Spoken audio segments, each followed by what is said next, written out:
함께 고백하시겠습니다. 예수는 그리스도십니다. 또 고백하시겠습니다. 오늘도 믿는 자에게 표적이 나타납니다. 아멘. 초대교회 성도들은 두려울 수밖에 없는 실제적인 그런 상황 속에 있었습니다. 분명히 그리스도이신 예수님과 함께 동행했었고요. 그분이 부활하신 증거들도 보았었는데 상황적으로, 현실적으로 두려울 수밖에 없었죠. 우리도 지금 항상 신앙에 흔들림이 올 때는 현실적인 어려움이 올 때입니다. 그럼에도 불구하고 그들이 유대인의 그 전통과 모든 사회적인 어려움, 또 로마 소국 시대 속에서 목숨을 건 신앙생활 할 수 있었던 것은 사도들로 말미암아 많은 기적과 기사와 표적들이 나타났기 때문이다라고 기록하고 있습니다.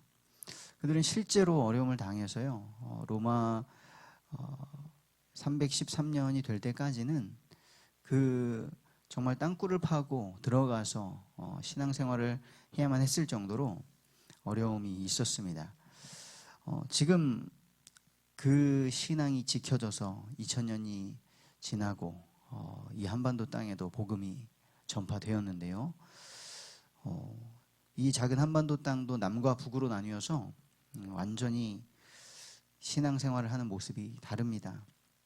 저 북쪽에서는 마치 로마 속국 시대에 목숨 걸고 신앙을 지켰던 것처럼 지하 교회에서 정말 목숨을 걸고 신앙을 지키고 있죠. 지금 이 남쪽의 이 대한민국은 너무나 자유롭고 풍요로운 그런 환경 속에 살고 있습니다. 그런데 신앙은 위기이죠. 탈북자들이 남한에 오면 놀란다고 합니다. 어떻게 이렇게 부족할 것이 없는데 하나님을 찾고 믿는 신앙생활을 하고 있느냐. 그렇습니다. 우리가 목숨의 위협을 받든 또 너무나 평안한 속에서 신앙생활을 하든 우리에게 항상 성령의 도우심이 필요한데요. 지금 우리나라에는 많은 교회들, 많은 대형 교회들, 수많은 기독교인들이 있지만 그 기독교인들의 삶 속에 정말 성경적인 능력과 또 가치관들이 나타나고 있는가? 많은 부분들이 흔들리고 있는 그런 위기 시대를 맞이하고 있습니다. 그래서 그 초대교회 당시에도 하나님이 주시는 기사와 표적이 필요했지만 오늘 이 시대에도 하나님의 일하심이 필요합니다. 오늘 마가복음 16장의 말씀 보시면서 이 시대에 우리에게 필요한 하나님의 기사와 표적이 무엇인가 생각해 보길 원합니다. 그래서 오늘 나눌 말씀의 제목은 오늘 우리에게 필요한 기사와 표적입니다. 오늘 우리에게 필요한 기사와 표적입니다.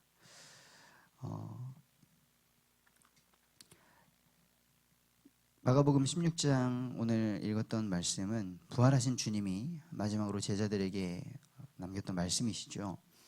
예수님 부활하셔서 제자들에게 온천하에 다니며 만민에게 복음을 전파하라 명하셨습니다. 그리고 말씀하셨죠. 믿는 자들에게는 이러한 표적이 따를 것이다.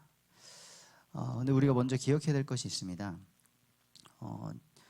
말씀에서 오늘 읽었던 귀신을 쫓아내는 것, 또 뱀을 집어올리고 새 방언을 말하고 병든 자에게 손을 얹은 즉 낫고 하는 이런 표적들, 이러한 표적들이 실제로 그 초대 교회에 나타났었다는 것입니다. 하지만 또 한 가지 중요한 사실은 여기에 기록된 이러한 기적 표적들이 믿는 모든 사람들에게 자동적으로, 일반적으로, 무조건적으로 일어나는 일이 아니라는 것이죠. 지금 만약에 제가 여기에서 청산가리를 먹으면 어떻게 될까요? 저는 믿는 자니까 어떻게 되겠습니까? 여기서 독을 먹고 또 아니면 지금 당장에 치료를 받아야 되는 질병과 이런 것들을 얻었는데 병원에 가지 않고 이러면 어떻게 되겠습니까? 잘못하면 맹신자가 될 수 있을 것입니다. 그래서 하나님께서는 지금도 기적과 기사와 표적을 나타내시는데 언제 그것이 나타나냐? 하나님의 뜻과 하나님의 목적을 이룰 때에 우리에게 나타낸다는 것입니다. 그래서 우리의 진짜 목적은 이런 하나님의 기적이 있든 없든지 간에 주님의 명령을 따라서 복음을 전파하는 것, 하나님의 살아계심을 증거하는 것이 되어야겠습니다. 가장 먼저 말씀하신 귀신을 쫓아내는 표적, 이 일들이 사도행전 5장과 또 16장의 사도들이 가는 길들에 일어났고요. 바울도 복음을 전파하러 가다가 귀신 들린 요정이 계속 와가지고 방해한 것도 아닙니다. 그냥 계속해서 저 바울은 하나님의 종이라는 것을 계속 말하고 다니니까 바울이 굉장히 힘들어하면서 그 귀신 들린 요정을 고칩니다.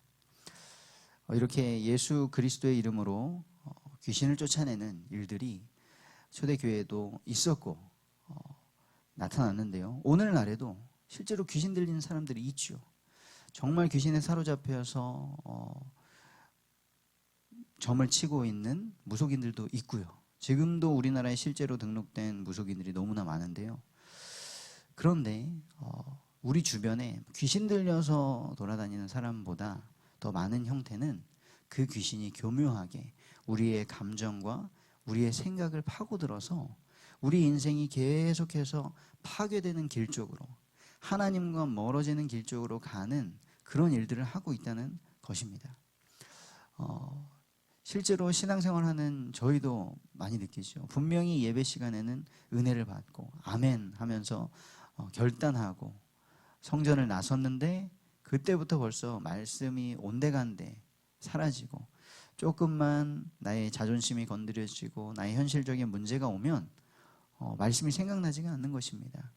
예수님은 씨 뿌리는 자의 비유를 통하여서 말씀하셨죠. 우리에게 말씀이 뿌려졌는데 돌짝밭에 뿌려진 씨앗들은 새들이 와서 물어간다. 하나님의 말씀인 그 씨앗을 마귀가 와서 가져간다라고 말씀하셨죠. 그래서 오늘날에 누군가 정말 귀신에 사로잡힌 자를 본다면 믿음으로 예수 그리스도의 이름으로 쫓아내 주시기 바랍니다. 그런데 그 눈에 보이는 귀신에 사로잡힌 자가 아니라 할지라도 우리의 지금 마음과 우리의 감정과 생각을 누가 사로잡고 있느냐, 귀신이 지금 장난질 치고 있는 그런 부분들이 있다면 오늘 이 아침에 예수 그리스도의 이름으로 물리치시고 믿음을 회복하게 되시기를 축복드립니다. 또 새 방언을 말한다 하셨습니다. 오순절 마가 다락방에 사도행전 2장에 성령이 임하시면서 그들이 방언으로 말하기 시작했죠. 15개의 나라의 언어들로 말하기 시작했습니다.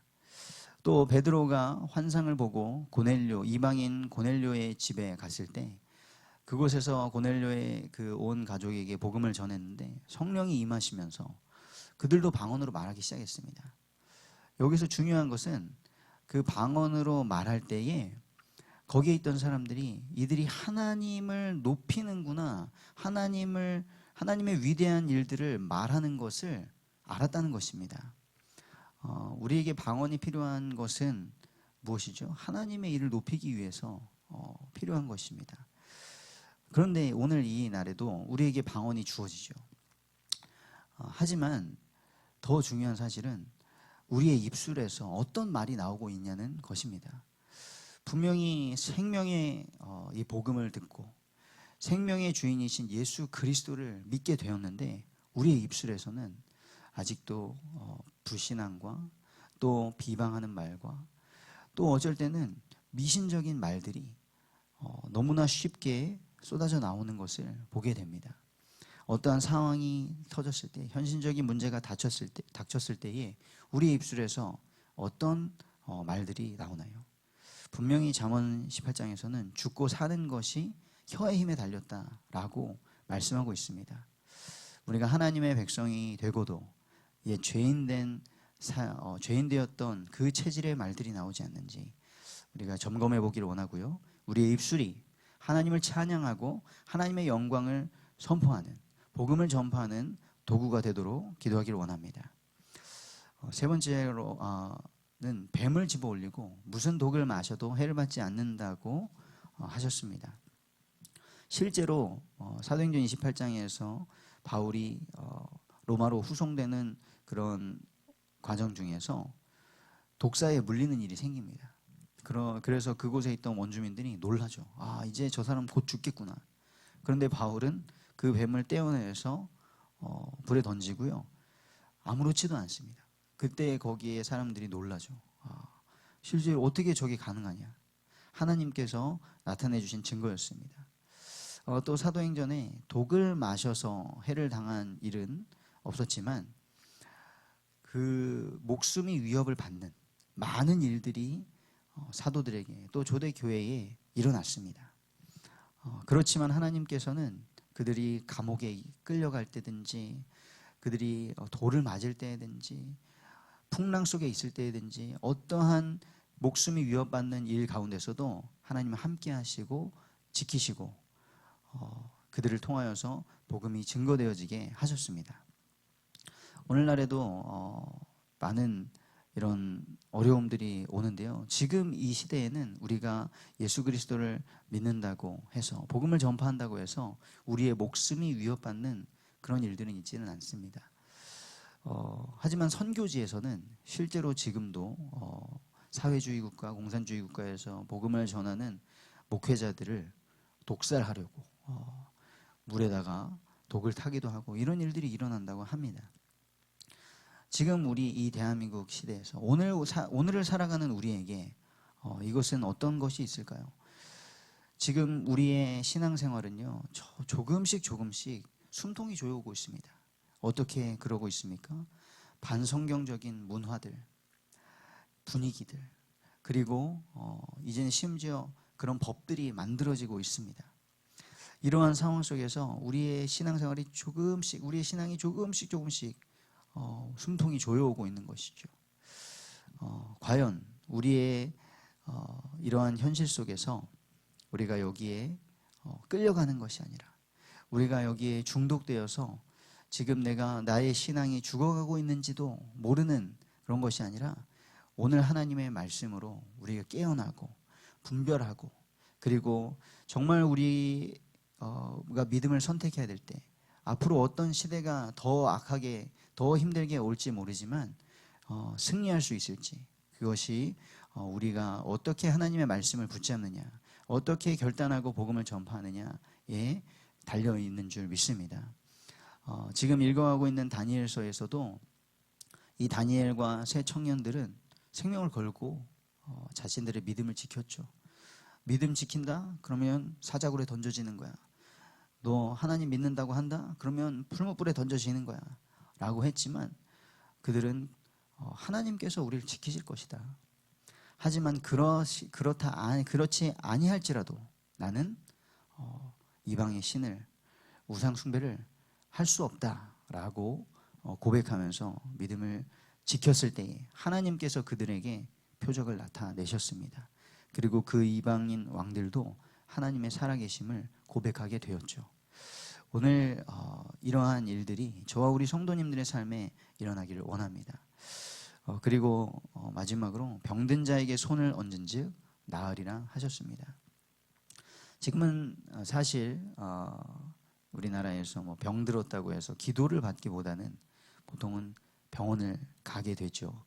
정말 좋은 환경이 만들어졌습니다. 우리나라만큼 병원에 쉽게 가고 의사 선생님을 만나고 치료받을 수 있는 나라, 또 의료보험이 잘 돼서 이렇게 치료를 잘 받을 수 있는 나라가 많이 없습니다.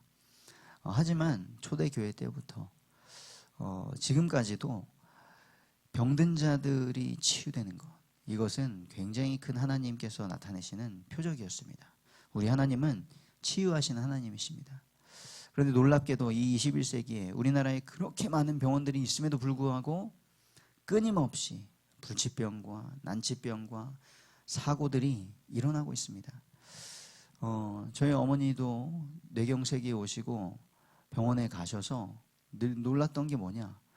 젊은 사람들이 너무나 많다는 것입니다. 뇌 문제가 계속 옵니다.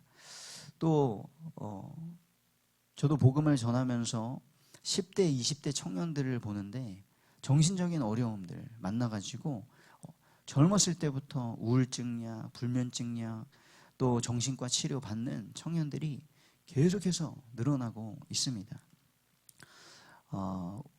아무리 시대가 발전하고요, 의학 기술이 발달해도 그 의사들을 통해서 치료하시는 분은 하나님이신 줄 믿습니다.